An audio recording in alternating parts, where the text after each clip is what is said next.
The more you open your life up for display, the more you invite people to drag you down. It's time to stop broadcasting, disappear into the shadows, and let your results do all the talking. You know that feeling when you get a sudden burst of inspiration? Maybe you finally decided you're going to start that business, or you're going to get into the best shape of your life, or you're just going to completely reinvent who you are. What is the absolute first instinct we all have in that moment? We want to grab our phones. We want to text the group chat. We want to post a cryptic motivational quote on Instagram or tell our coworkers over lunch about this big new plan. It feels good, right? It gives you that little hit of dopamine, that premature feeling of accomplishment before you've actually done a single thing. But here is the uncomfortable truth that we need to talk about. The more you open your life up for display, the more you invite people to drag you down. It's not necessarily because they are bad people or because they hate you. It's just a weird, natural sociological phenomenon. When you start changing, you make people uncomfortable. You hold a mirror up to their stagnation. So, consciously or subconsciously, they find ways to poke holes in your balloon. They offer realistic advice that kills your vibe, or they make little comments that plant seeds of doubt in your head. That is why the first step to true transformation isn't buying new gear or waking up at 4 a.m. It is mastering the great social evaporating act. There is something incredibly powerful about just disappearing. I'm not talking about faking your own death and moving to a remote island. Though that does sound nice sometimes. I'm talking about disappearing from the noise. It's about working in the shadows and committing to the next version of yourself in total secrecy. It can actually be exhilarating. It's like you have this secret identity, this massive project that is brewing under the surface, and nobody has a clue. You know that eventually you're going to re-emerge and the transformation is going to shock the world. But right now, you are unavailable. So how do we actually do this without losing our minds? Because let's be honest, keeping quiet is really hard. The first rule of the evaporating act is simple, but it's going to feel impossible at first. You have to learn to keep your mouth shut. Your mouth betrays you more than you realize. We are social creatures. We are practically coded to spill information for survival, to bond, to relate. But to really disappear properly, you have to fight that urge. You need to catch the thoughts before they turn into words. When you're at dinner and you're dying to brag about the progress you made this week, you have to swallow it. You have to become a mystery to everyone around you. This means no broadcasting your moves to your family, your friends, or your colleagues. Now, there is one tiny exception here, and that is your life partner.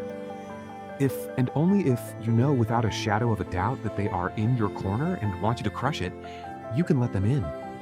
But everyone else, they are on a need-to-know basis, and right now they don't need to know. It's going to take time to break the habit of oversharing.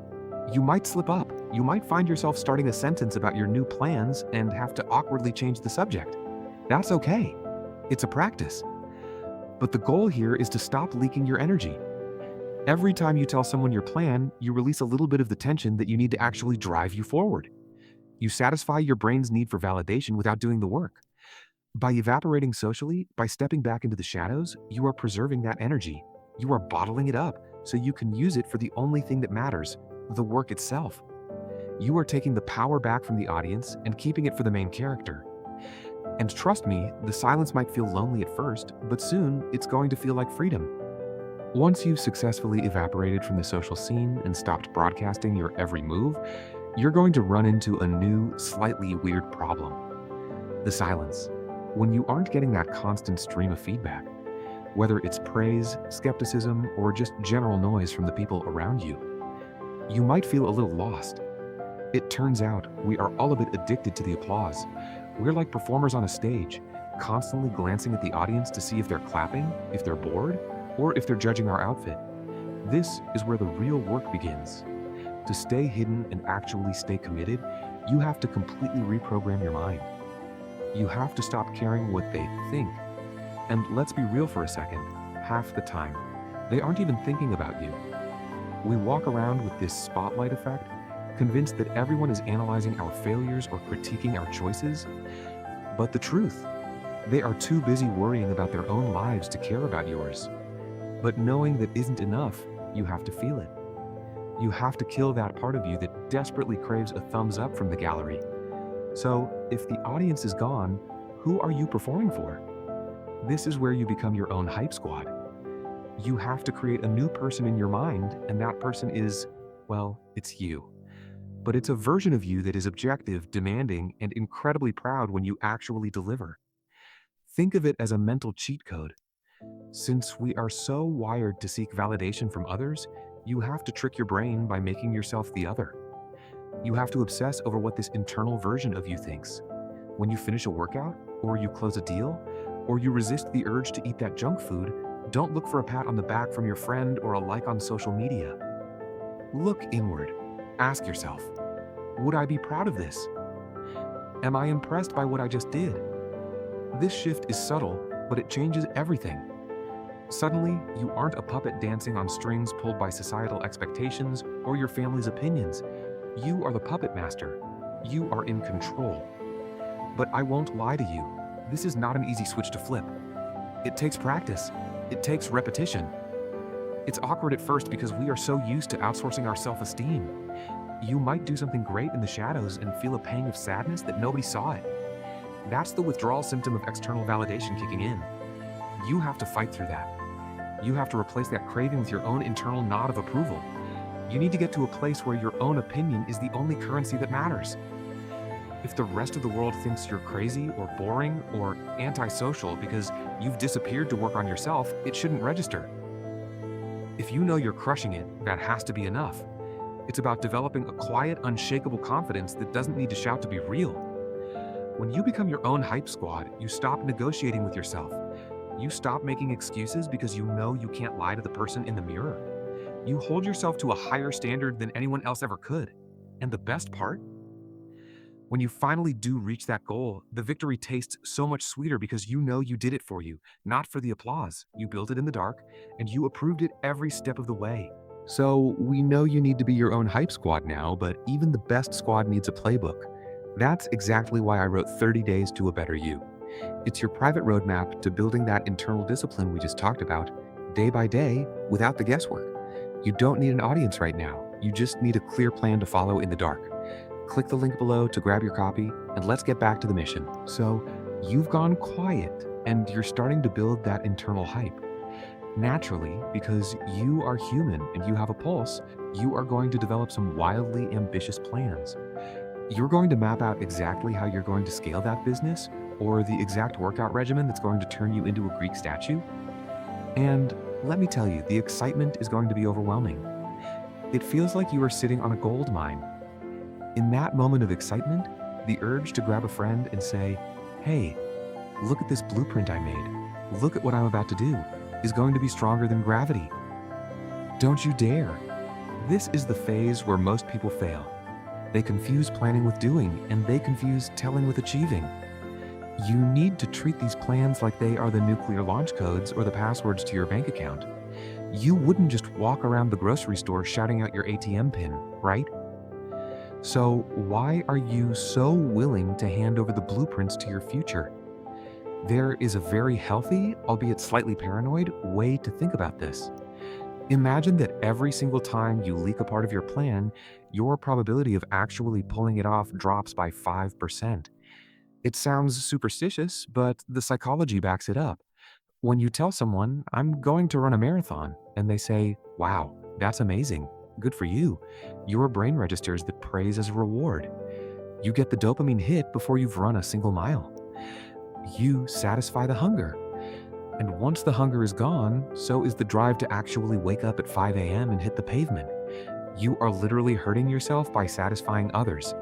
You have to stop being so careless with your intellectual property. Your goals are your treasure. Keep them close to your chest. Now, I know what you're thinking. But wait, what if I need help? What if I need advice? And that is a valid question. You can't do everything alone. But there is a massive difference between spilling your guts and gathering intel. You need to stop being a leaky faucet and start being surgically intentional. If you need expertise, get it. But do it with precision. Don't sit down with a mentor and vomit your entire 5-year life plan just to feel heard. Find the exact right person, ask the specific questions you need answered to move to the next step, obtain the knowledge, and then, this is the key part, disappear again. Reveal only the bare minimum. Be a ghost who only appears to grab a tool and then vanishes back into the fog. This level of secrecy does something else too. It protects your dreams from the fragility of early stages. New ideas are like seedlings. They are weak. A single skeptical comment from a friend, a raised eyebrow from a parent, or a sarcastic remark from a coworker can crush a plan before it even has roots. By treating your goals like state secrets, you are building a fortress around them. You are giving them the time and the safety they need to grow strong enough that by the time anyone sees them, they are undeniable. So, embrace the secrecy. Let your plans be the most interesting thing about you that nobody knows. There is a unique thrill in knowing exactly where you are going while everyone else thinks you are standing still. Let them think that. Let them underestimate you. While they are loud about what they might do, you are quietly becoming dangerous with what you are doing. Here is where the movie montage lies to us. You know the scenes I'm talking about. The hero decides to change their life. There's upbeat music playing, and we see a quick sequence of them lifting heavy weights, reading books late at night, and maybe looking a little tired but determined. It looks cool. It looks linear. But real life doesn't have a soundtrack, and the training montage is actually going to feel a lot more like a street fight that you are losing. When you commit to disappearing and entering this ghost mode, or whatever you want to call it, you are signing up for pain. That isn't negative thinking, it's just physics. Friction causes heat. Transformation causes resistance. You are going to be physically exhausted, mentally drained, and emotionally fried. You are going to hit walls. Filter after filter standing between you and the person you want to become. You might fail a test, blow a knee out, lose money, or just feel like a complete imposter. Now, think about your standard operating procedure for when things go wrong. What is the absolute first thing you want to do when you have a bad day? You want to vent. You want to call your best friend and complain about how unfair it is. You want to go home to your family and fish for some sympathy. You want someone to look at you with big, sad eyes and say, "Oh, you poor thing. It's okay. You tried your best." It's a warm blanket. It makes us feel safe, but if you are serious about this transformation, you have to burn that blanket. This is the grit of the process. You have to hide your tears, your blood, and your failures just as carefully as you hide your successes. When you hit rock bottom in the shadows, you don't get to call a lifeline. You have to shut the metaphorical pie hole. You have to learn to bleed, sweat, and cry all by your lonesome. I know that sounds harsh. It sounds borderline masochistic. But there is a method to this madness. When you run to others for comfort, every time you scrape your knee, you are outsourcing your emotional regulation. You are letting them patch you up. But when you do it in the dark, when you are sitting on the floor of your apartment feeling like you can't go on, and there is absolutely no one there to witness it, you have to find the strength inside yourself to stand up. You have to be your own doctor. You grab the first aid kit, you wrap the wound, and you get back to work. You scream into the wind if you have to, let the tears flow, but you do not let it leak out into your public life. There is a profound shift that happens when you realize you can survive the lows without an audience. It builds a callus over your spirit. Not one that makes you insensitive, but one that makes you durable. Each moment of failure becomes a private lesson rather than a public spectacle. You start to realize that rock bottom isn't a place to live. It's a trampoline.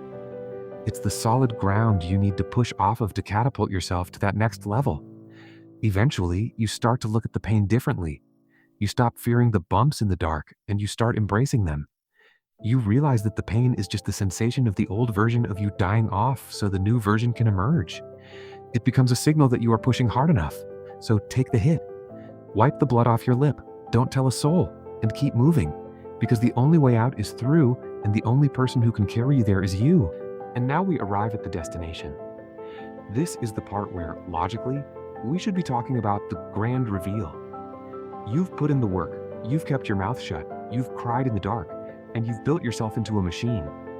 The movie script says this is the moment you kick down the doors, walk out in slow motion, and watch everyone's jaw hit the floor. You imagine the look on their faces. The ex who dumped you, the boss who overlooked you, the friends who doubted you. You imagine the likes rolling in, the validation flooding your veins. But here is the kicker, the absolute wildest part of this entire experiment. If you have done this correctly, if you have truly committed to the shadows, you won't care. You see, the goal at the beginning was transformation. You wanted to change your body, your bank account, or your skills. But the actual transformation, the one that really matters, happened in your mind. You have reprogrammed yourself. Somewhere in the quiet, between the early mornings and the late nights, your definition of happiness shifted. Happiness isn't about the applause anymore. Happiness is the act of crushing it. Happiness is the grind itself. You're going to find that you have actually fallen in love with the disappearing act. At the start, the silence felt heavy and lonely. Now, it feels like a sanctuary. You realize that being seen comes with attacks. It comes with expectations, judgments, and the pressure to perform. But in the shadows, you are free. You don't have to maintain an image because no one is looking. You can just be. This is the freedom of invisibility. When the time comes that you could technically reappear, you'll find yourself hesitating. Not out of fear, but out of a protective instinct for this new piece you found. You'll realize that the validation of the crowd is cheap currency compared to the self-respect you earned when nobody was watching. You won't feel the need to post the picture or brag about the milestone. You'll think, why would I ruin this perfectly good secret by letting everyone else's energy into it? Sure, people will notice. They have eyes. They'll see you look different. They'll notice you carry yourself with a different weight. They might see the nice car or the new office. But you won't be offering up the explanation. You will have become one with the shadow. You will move through the world as a mystery. You'll give them the results, but you won't give them the blueprint. This is a level of power that very few people ever reach. Most people are open books, desperate to be read by anyone who will spare a glance. You are a sealed vault. You will keep pushing towards bigger goals, better goals, not because you want to show off the next trophy, but because you are addicted to the process of leveling up. You have found a calming peace in the disconnect. You've realized that the old you, the one who needed constant reassurance, the one who broadcasted every thought, was a prisoner of other people's opinions. The new you is untouchable. So do the work. Disappear. Embracing the darkness. And when you are finally ready to step back into the light, don't be surprised if you decide to turn right back around and stay in the shadows. Because the view from there, it's better than anything the spotlight can offer. The only opinion that matters is yours, and for the first time in your life, that is finally enough.